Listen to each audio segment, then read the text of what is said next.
My name is John, and I work as a food delivery driver in Texas. Every night, I spent time driving the quiet streets, delivering orders to customers' homes scattered throughout this small town. This year's Halloween night happened to be rainy, and it felt different. Usually, nights like this were busier, with lots of people ordering food for their parties. However, that night, there was only one last order that I had to deliver to a house in a remote area outside the city. I don't really care because I'm used to delivering orders to remote and quiet places. But something made me feel strange that night. I received an order from an old house near the old hotel on the edge of town. Right behind, it was a quiet street and almost untouched by many people. According to the instructions, I had to deliver pizza to the house near the back street. I don't know what's behind the street. What's clear is that the atmosphere feels tense. The hotel that stood there was old, with peeling walls and windows that looked empty, as if no one had ever used them. After receiving the order and bringing the prepared pizza, I started driving towards the place. The streets grew quieter, and when I turned into the street behind the hotel, everything seemed quiet. There were no streetlights that were bright enough, only moonlight shining on the paved road, which looked dirty and dusty. All of that gave me the impression that I was entering a place I wasn't supposed to be. After a few minutes of driving, suddenly my motorbike broke down. I felt very surprised because the motorbike I checked before leaving should have no problems. I tried starting the motorbike several times, but it still wouldn't start. That's when I started to feel anxious. This street was very quiet, and there was no one around. I looked around and didn't see a single car passing by, not even an open house. Only the old hotel was still standing still. I decided to get off the motorbike and try to check the condition of the engine. I started checking the cables and spark plugs, hoping there was a small problem that I could fix immediately. That's when I heard the sound of something falling from a tree near me. I looked up, but I could only see tree branches moving. The sound of leaves rustling could be heard, but because it was dark, I couldn't see anything clearly. Maybe just an animal, I thought. I returned to focusing on repairing the motorbike. I tried several times to start the motorbike, but it still failed. My decision was made. I had to push this motorbike to find a busier place and hope that a repair shop was open. While I was tidying up the screwdriver and keys that had fallen, suddenly I heard the sound of something falling near me again.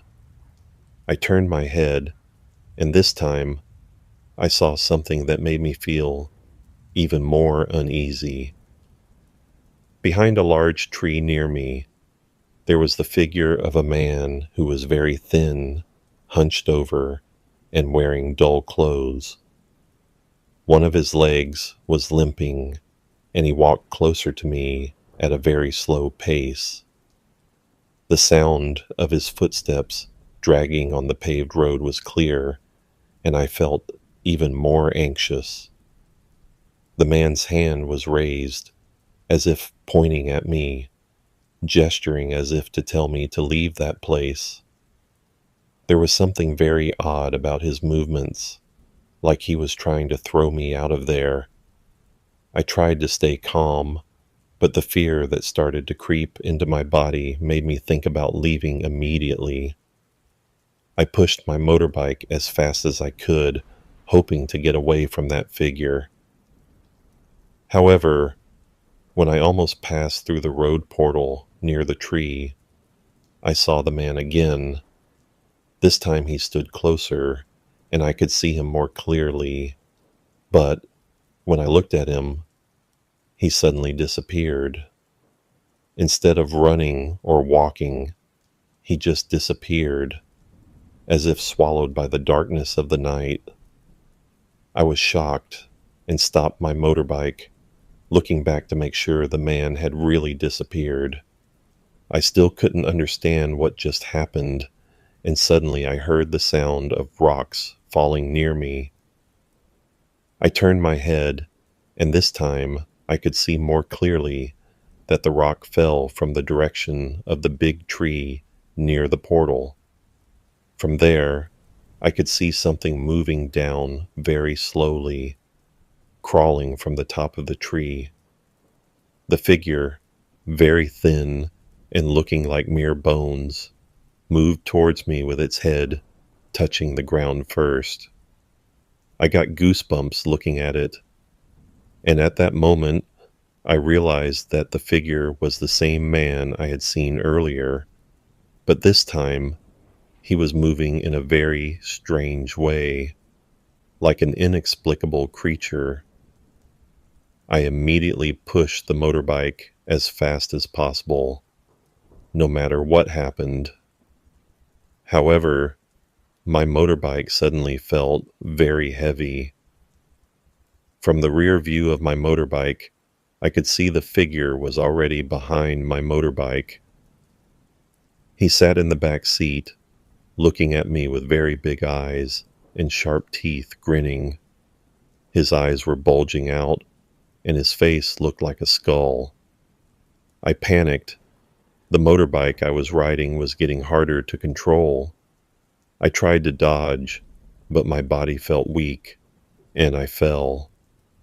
I felt like I was trapped, and when I got up, the figure was still behind me, looking at me with a very scary face. I couldn't think anymore.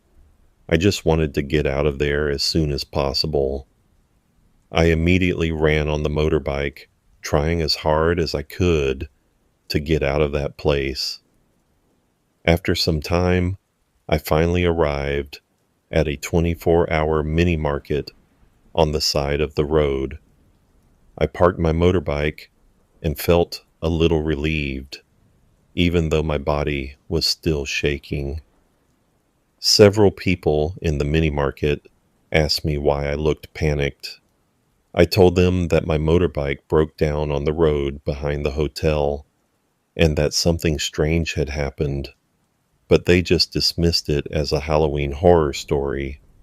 Maybe they thought I was just too tired or too affected by the night.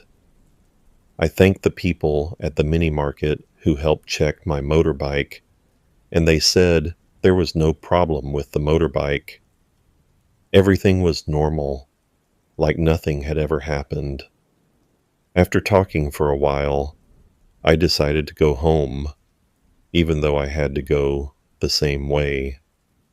I hope I never see that figure again. However, when I passed the quiet street again, I felt something strange. In the distance, near the same big tree, I saw the figure again. He was standing there, exactly as I had seen him before. His pale and thin face, his bent body, made me feel very afraid. I went faster, hoping the figure wouldn't catch up to me. But when I glanced back, the figure suddenly disappeared. That Halloween night still leaves a deep impression in my memory. When I met my food delivery friends the next day, they just laughed and said that it was just a coincidence, or that maybe I was just too affected by the atmosphere of Halloween night. However, I knew there was something more to it than that. There was something inexplicable, something lurking on that quiet street that only appeared on certain nights. And until now, Every time I pass that road, I always think of that skull's face, and I promise myself never to return to that place again.